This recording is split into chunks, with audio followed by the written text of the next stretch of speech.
And we're live.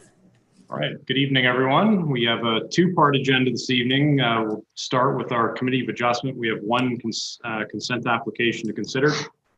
And after that, we'll roll into the regular council agenda for December the 14th. So with that, I will call the Committee of Adjustment meeting to order at 6:31. Tonight's public meeting is pursuant to Section 53 of the Planning Act, and it is to consider a consent application.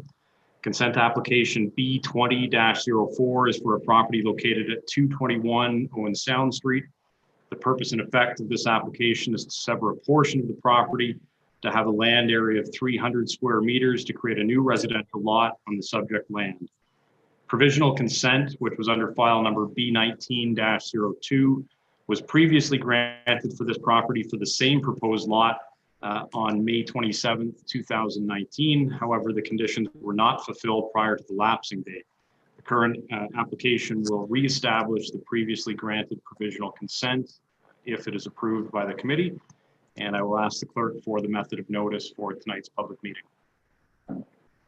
Notice of tonight's public meeting was advertised in local media sources as of November 26, 2020. Notice is posted on the town's website, and property owners within a 60-meter radius have received notification. So we'll have a presentation from the town planner, following which there will be an opportunity for questions from members of the public who are signed in, as well as members of the Committee of Adjustment. There is a sign-in process for this. Jennifer, remind me how we're doing that electronically. Yes, anyone that has comments for tonight's application can email me directly, and those comments will be distributed to the committee and to the town planner. Okay, and as well for anybody who wants to be kept apprised of the committee's decision or any ongoing decisions on this matter. That's correct. To get on that list, then I just ask that you please email the clerk, and that's jwilloughby@shelburne.ca. So with that, I will turn things over to our planner, Steve, and you can walk us through your report on this, and then we'll consider it. Thank you, Mr. Chairman. Can you see my presentation okay? Yep. All right, so this will be relatively quick. As you mentioned, this is a reapplication of a previously approved consent. That consent did lapse. There was a temporary pause on lapsing dates for consents from the start of the provincial emergency period for COVID-19 to a date, I think it was sometime in August or early September, but the length of the pause did not allow enough time for the applicant, or the applicant did not complete the finalization of the consent approval and fulfillment of all the conditions prior to the extended lapsing date. So this is an application for 221 Owen Sound Street. It was filed by 265-8317 Ontario Inc. And this is the same slide that was used previously for the previous consent, just to illustrate the location of the subject property. There is an existing dwelling fronting on Owen Sound Street.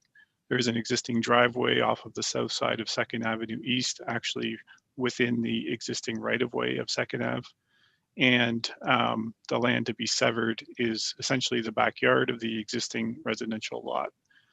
There have been some changes since this air photo was taken. There was a shed at the back of the property. You can see here, this is the roof. It's been removed, and that was one of the requirements of the previous consent.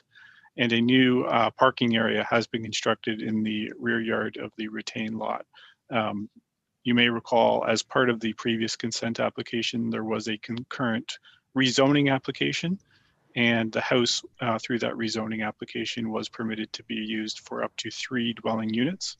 Approvals have been given for 2 dwelling units within the house, and a parking area has been constructed now by the applicant for all 3 units. There was a temporary parking area put on by the owner off of the rear lane as well when the 2nd unit was added in the existing home, but that rear parking area is no longer being used.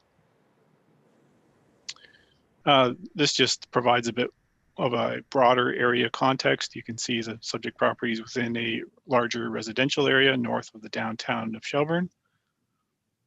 And this is the consent sketch that was provided by the applicant.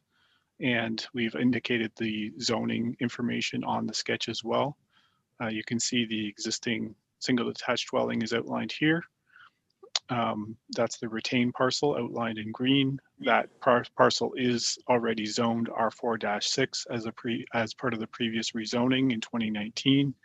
And the severed lot is a bit smaller, outlined in red, would have an area of 300 square meters with frontage and access from 2nd Avenue East, and is proposed for a new single detached dwelling with a 2-car wide driveway off of the rear lane at the east side of the property.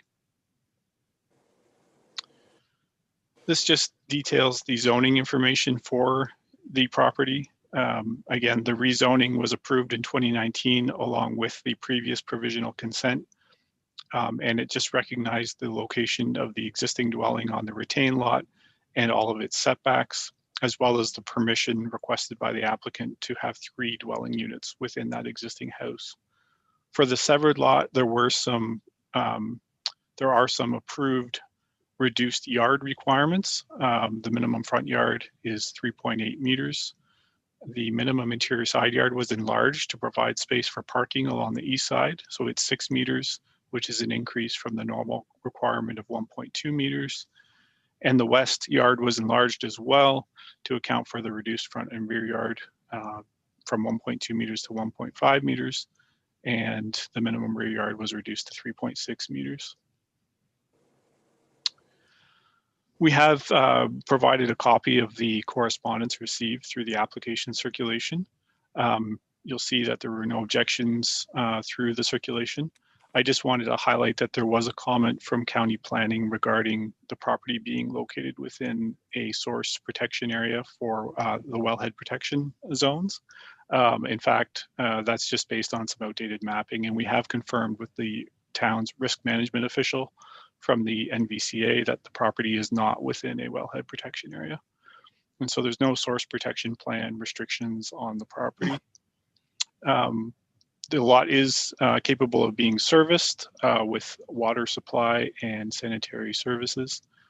And there has been a consent agreement already entered into and approved by council for the severance. So that's why we have not included that as one of the standard conditions for this reapplication, is that that application is already in place and has been executed with the property owner.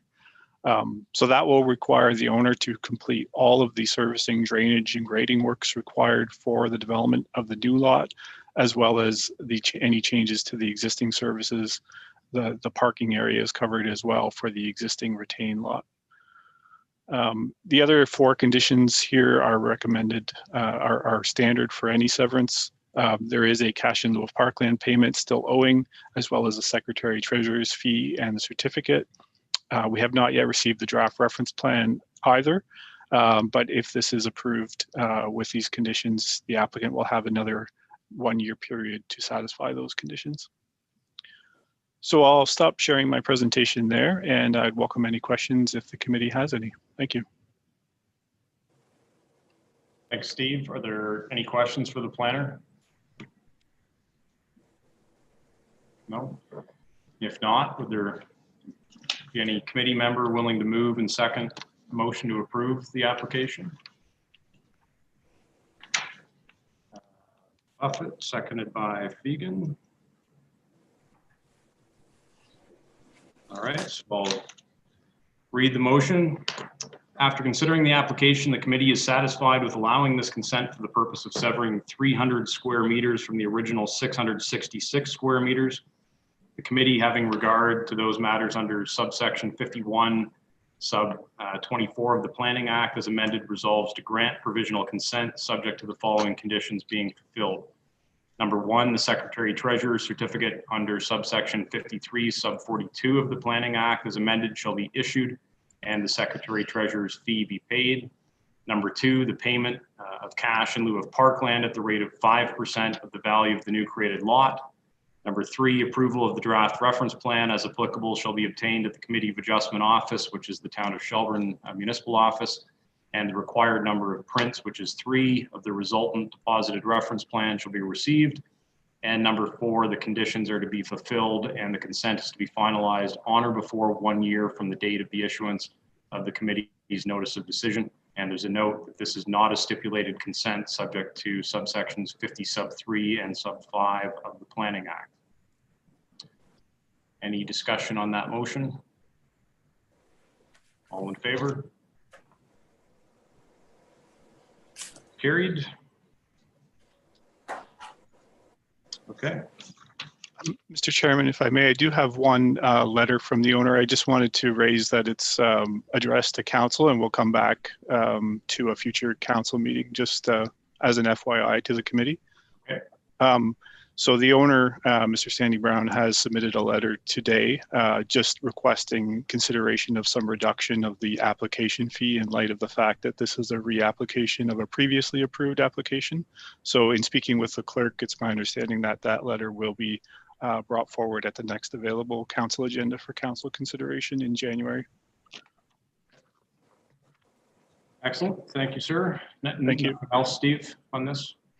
That's it. Thank you. All right. So can I get a motion to adjourn the Committee of Adjustment meeting? Moved by Donato, seconded by Hall. All in favor? Carried. Meeting is adjourned. All right, so I will call to order the regular council meeting for December 14th. And I would ask that everybody stand and join me for the playing of the national anthem.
All right, thank you.